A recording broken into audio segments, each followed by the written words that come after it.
Man, if you've ever jumped into the chaos of Tears of Metal and died to an enemy captain without even understanding what happened, relax, because it wasn't just you.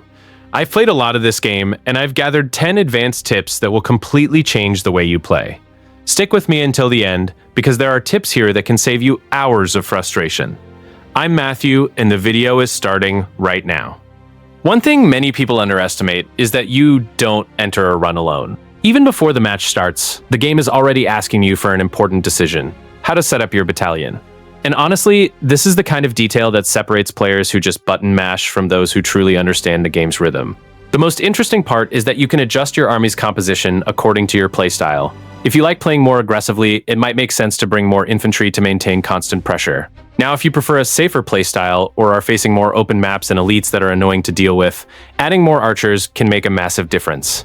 It's not just about taking whatever comes and hoping for the best. Here, composition genuinely matters. And I think this is precisely the most common mistake at the start. Many people enter a run thinking only about immediate action and forget that the army is part of their build. When you start building your battalion intentionally, the game changes completely, because you stop relying on luck and start managing every situation better. So, if you want to play Tears of Metal in a smarter way, think about your army before thinking about the first fight. Spearmen, archers, and infantry aren't just random units. They define how your run will work. And when you adjust this with intention, the game starts to feel much fairer, stronger, and above all, much more your own.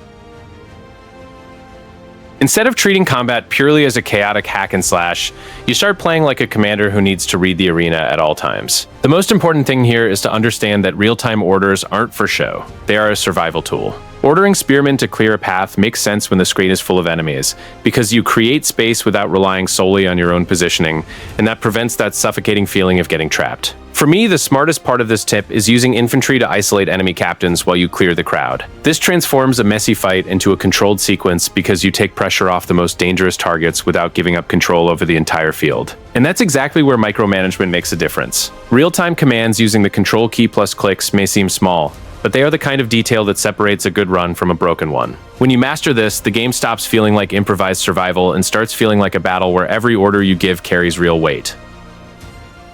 Look, if there's one thing I learned the hard way, it's that relying solely on basic light attacks won't get you far.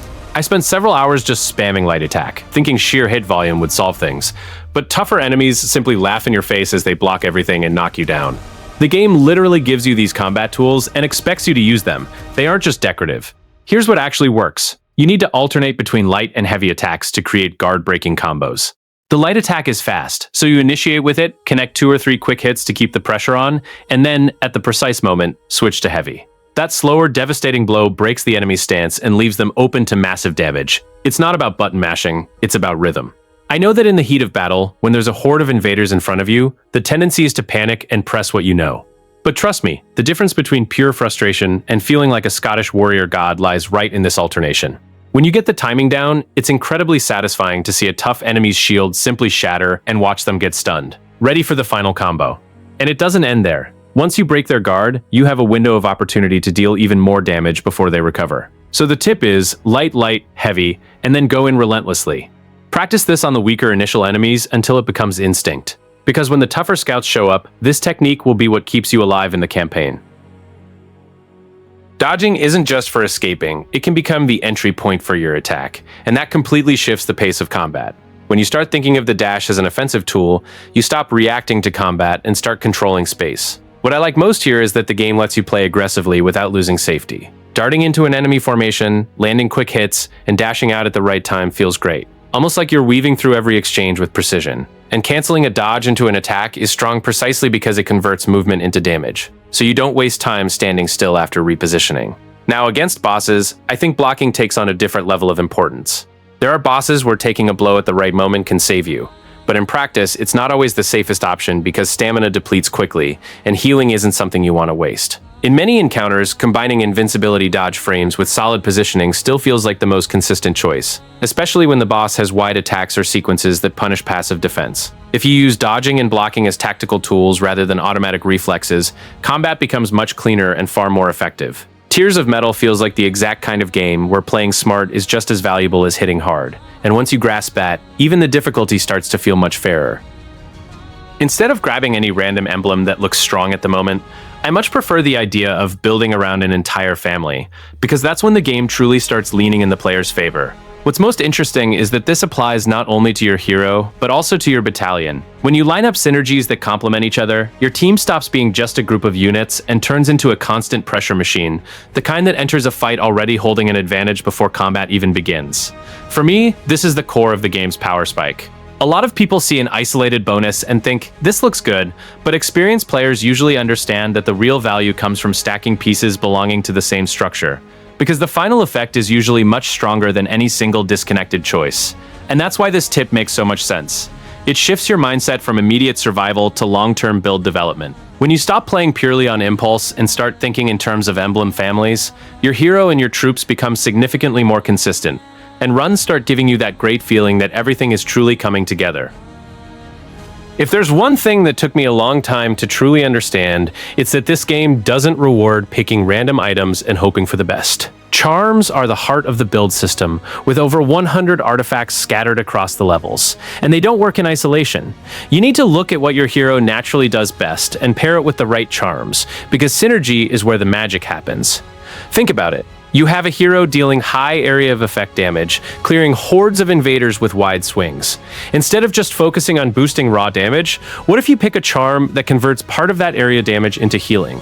Suddenly, you're no longer just a destructive tank, you're a powerhouse that sustains itself in the middle of battle without relying on potions or luck. That's the difference between a run that dies halfway through and one that reaches the end unstoppable. And your battalion, that Scottish army fighting alongside you, is part of this equation too. There are charms that increase your allies' speed, and when you pair that with abilities that already buff your troops, combat reaches a whole new level. You're no longer just cutting through enemies alone, you're commanding a war machine that advances and destroys everything in its path. The game basically gives you the Lego bricks, but the construction is up to you, and when you snap them together correctly, you feel like a genius. What I learned after several frustrating runs is that random upgrades don't win campaigns. What wins is taking a moment, reading what each charm does, and asking, does this complement what I already have? When you find that answer, builds start assembling themselves, and the game rewards that attention with synergies that feel downright broken. So on your next run, don't grab an artifact just because it shines. Grab it because it completes what your hero is already doing. One of the most important tips is to stop treating every unit as disposable. At first, it's very easy to fall into the mindset of, if they die, I'll just recruit another one later. But the game rewards the exact opposite. Soldiers who survive levels don't just get stronger in practice. They carry permanent progress across campaigns, and that completely changes how you approach every run. What many people take time to realize is that keeping a veteran alive is worth more than simply rushing forward. Sometimes, it's better to slow down the pace, play more defensively, and avoid unnecessary risks just to avoid losing a soldier who has accumulated value. In roguelikes, we usually think about builds, weapons, and damage. But here, team survival becomes a real layer of meta progression. And I really like this kind of system because it adds genuine weight to every campaign. When a soldier survives, they aren't just beating a stage, they are building an advantage that will make a difference in the late game. Promoting these veterans becomes almost a strategic priority, as they stop being just useful units and become the foundation of your long-term progress. If you ignore this, you'll encounter more difficulty than necessary. However, if you start valuing surviving soldiers and investing in them, Tears of Metal becomes much smarter, more consistent, and even more satisfying to play.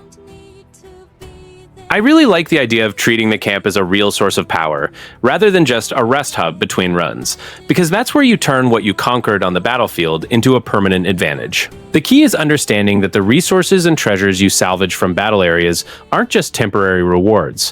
When you invest them into expanding your settlement, the game starts delivering better shops, stronger items, and more profitable challenges, creating a much more consistent growth cycle. For me, this is one of the main sources of permanent power in the game. Some players focus exclusively on current run combat and relegate the camp to the background, but long-term players know that every settlement upgrade eases future campaigns and unlocks paths that simply didn't exist before. That's why I prioritize developing the camp whenever possible. Expanding the settlement isn't just about making the base look nicer, it's about building an infrastructure that genuinely makes you stronger, offering better purchasing options, more interesting rewards, and a much more stable progression pace over time.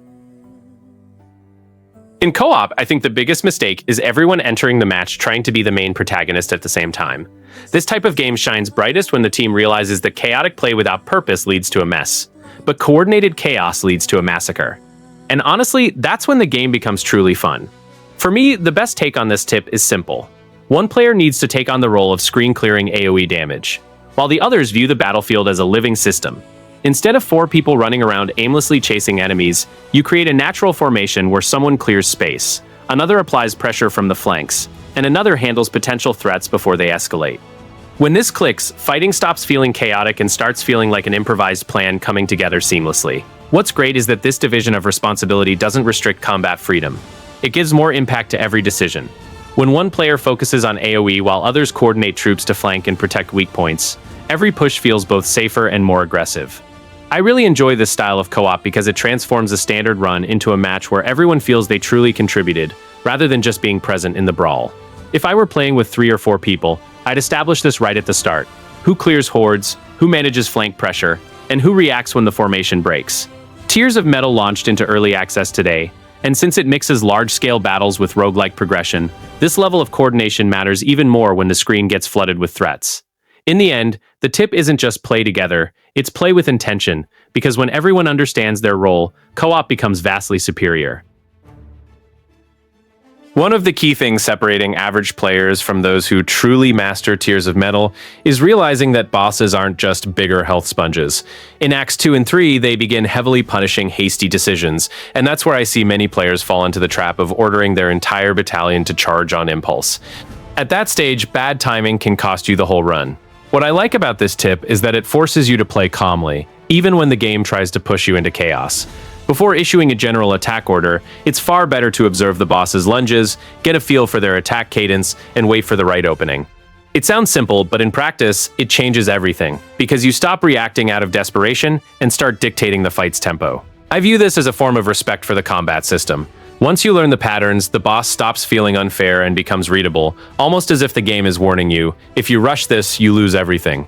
In a roguelike like this, sending your entire battalion in at the wrong moment is precisely the mistake that turns a promising fight into an instant wipe. In the later acts, victory doesn't go to whoever buttons mashes fastest, but to whoever knows how to read the right moment to strike. I always find it compelling when a game forces you to curb your eagerness and think before acting, because it makes every victory feel genuinely earned.